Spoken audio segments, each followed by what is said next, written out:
Hello and welcome to the Community Service Edition of Family Medicine on Air Leadership Series. Thanks for joining us. I'm Crystal Foster, a recent graduate of the University of Missouri School of Medicine and now intern at the same, and Region 2 Coordinator for the National Family Medicine Interest Group Network. Today's episode is focused on helping your FMIG explore community service ideas and find ways to connect with your community. Our guest speakers for today's episode are Perry Loftus and Leanne Guzmao at East Tennessee State University Quillen College of Medicine, and Allie Dyer and Joanna Seloff at Medical College of Wisconsin. In addition, the East Tennessee State University Quillen College of Medicine FMIG was last year's AAFP FMIG Program of Excellence categorical winner for Excellence in Community Service for 2015, and Medical College of Wisconsin FMIG was one of the AAFP FMIG Program of Excellence Overall Award winners for 2015. So they've got some pretty awesome ideas to share with you all. I'll turn things over to Perry and Leanne to tell us about the amazing service projects that Quillen FMIG has hosted recently. Hi, I'm Perry. I'm from Quillen. I just want to tell you about one of our favorite service projects that our medical students get involved with. It's called Anatomy on Display, and we actually go to a community center for underprivileged kids called Carver Rec, and we take a whole set of organs from the gross anatomy lab at our school. We have a great partnership with our workers there, and they allow us to take organs and gloves and everything we need to have stations set up for all the different organs so that students can learn about how to be healthy and how to keep our organs healthy. We always have a set of lungs to teach them about smoking and a liver to teach them about the effects of alcohol, and it's a great way for them to learn about science and all of the things that come with your body systems and how to be healthy and how to maintain them. We love to do this with the students. They love to feel the squishy organs, and it's a great way for our students to get involved in the community and get to know some of the kids and learn how to communicate with them for any future pediatric work. And it's a great opportunity for us to talk to them about careers in the healthcare field.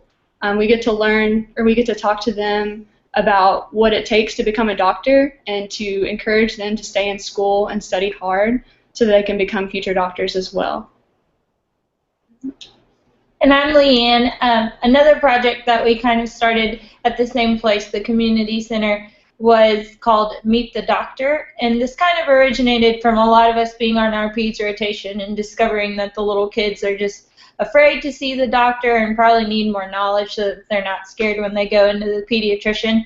So about twice a semester we go into Carver Rec and get all the little kids. They range from like really tiny 3-years to probably around 10.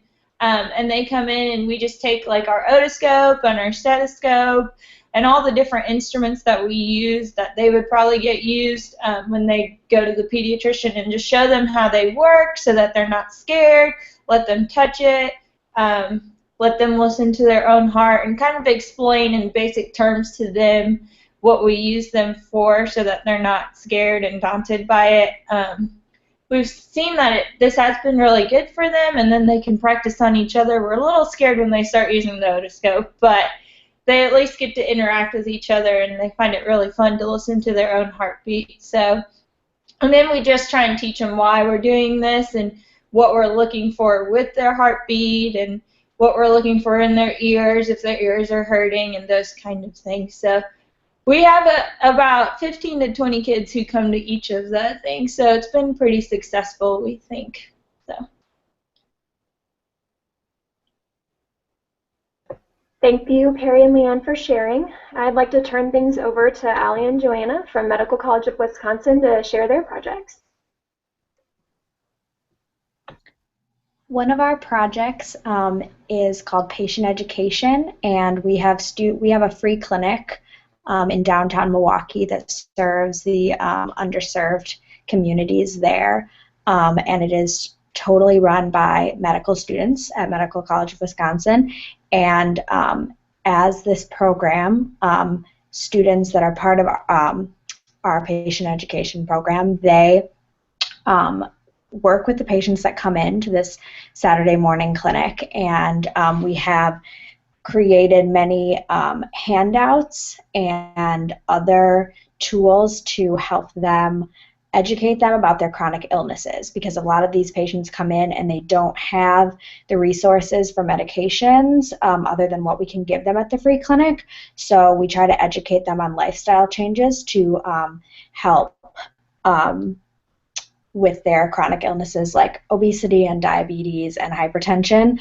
So for example, we have some like an orange juice container, a Diet Coke container, and we'll fill them up with the amount of sugar that would be in them just as a visual, so that people that think that when they're consuming fruit juice or something that's really healthy, just to show them the amount of sugar that's in that. So that's one of the props that we use. And we also have, we recently got funding to give out healthy snacks when the patients come in. So that's something we're starting this year, as well as editing a lot of the handouts that we give them on how to eat healthy on a budget. We have specific things that they can buy from the local grocery store that are ideas for healthy alternatives.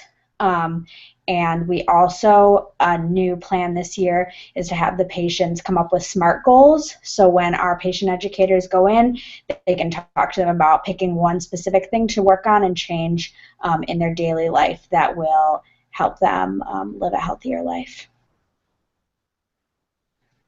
Yeah, and another program that we are working on again this year is Health Room Helpers, where we are partnered with a number of local elementary schools around the area, and we have a good number of volunteers, and they'll go and they will help staff the nurses room over the noon hour. So then when kids feel sick during class, or if they have fallen down at recess, they can come in and our medical students get to see and help them there. And I just think it's a really great way for students to see how you can be directly involved in your community, and you can directly see a need and you can help fill it, which is what a lot of what family medicine I think is all about.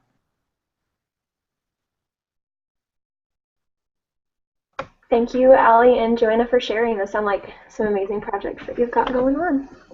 So I do have a couple of questions, and I know that some of you watching might be wondering, well, I can't do this specific project at my school because it doesn't fit the community. So if it's not a good fit, do you guys have any other ways that your FMIGs have found community service partners or service needs within your community?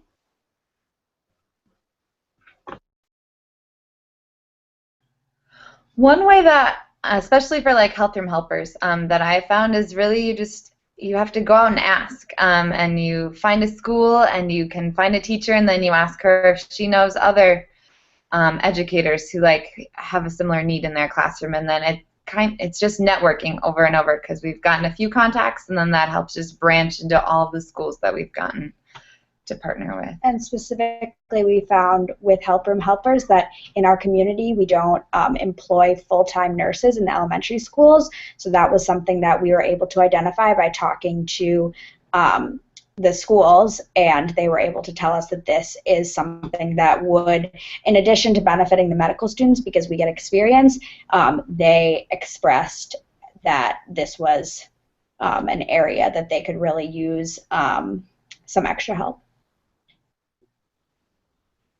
One thing that we found in our community is that Johnson City has a community garden that's free for people to use, and we actually have medical students that work the garden every summer and actually grow food for a local restaurant that's actually kind of like a soup. It's a new take on a soup kitchen where people actually come in and work for an hour for food, or you can just pay a regular meal, or you can pay your meal forward for someone else. It's called 1 Acre, a community restaurant for everyone.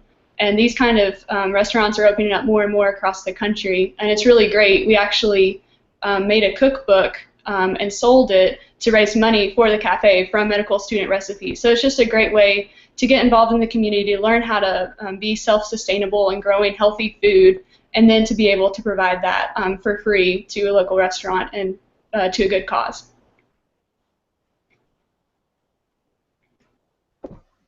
Thank you all for the great advice. Do you have a couple more questions? How has your FMIG been successful and revving up interest in family medicine among students, and then kind of promoting the message of family medicine among the community members with these projects. So our school is very lucky to have lots of different community service projects that FMIG is a part of. So we just kind of in the beginning of the year just go in and tell all the new students coming in about them and just let them sign up for stuff.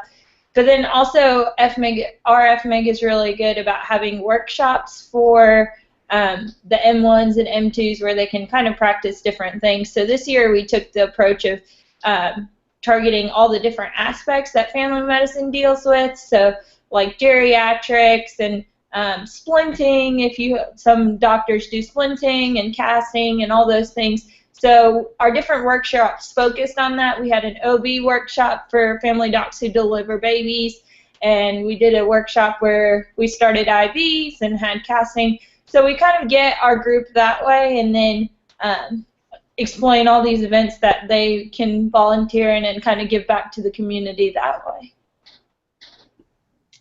And one of the things that we do to rev up student interest, especially for specific events that we are holding, we hold a lot of lunch talks, especially during our National Primary Care Week, where we have doctors come in, and a way to gain interest for that is through we have a Facebook page for our family medicine group at MCW, and so we post on there, and we also have a Facebook page just for the class in general, and so we will post events on there, and people can RSVP through Facebook, which is a really easy way since most people are on that. Thank you all. And then our last question, last one we have time for, is how do you make these projects successful or even more successful year after year? Do you guys have anything that you use as a specific measure of success, or a way that you reflect with your members or your community members even after the event to make it more successful?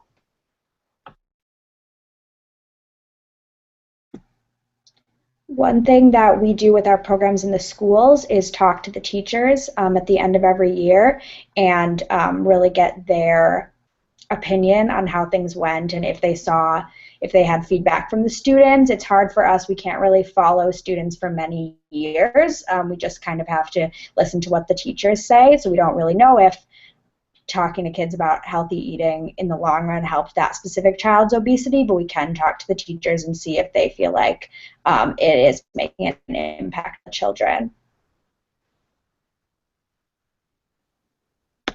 So one thing we do at Quillen is we make sure that every single project we work on has an M2 and an M1 ambassador, so that in the transition between the different years, it ensures that the program still is maintained and that it's not lost to follow up through all the shuffle, because we know as medical students we're really busy, and sometimes projects are easily kind of go to the wayside if it's not managed properly as it was the year before. So having that consistency and the handoff between like mentoring for the M1 and M2 ambassadors, it's a great way that we can kind of evaluate at the end of the year and see if there's any way we can have improvements and make sure that it's continued throughout the next year.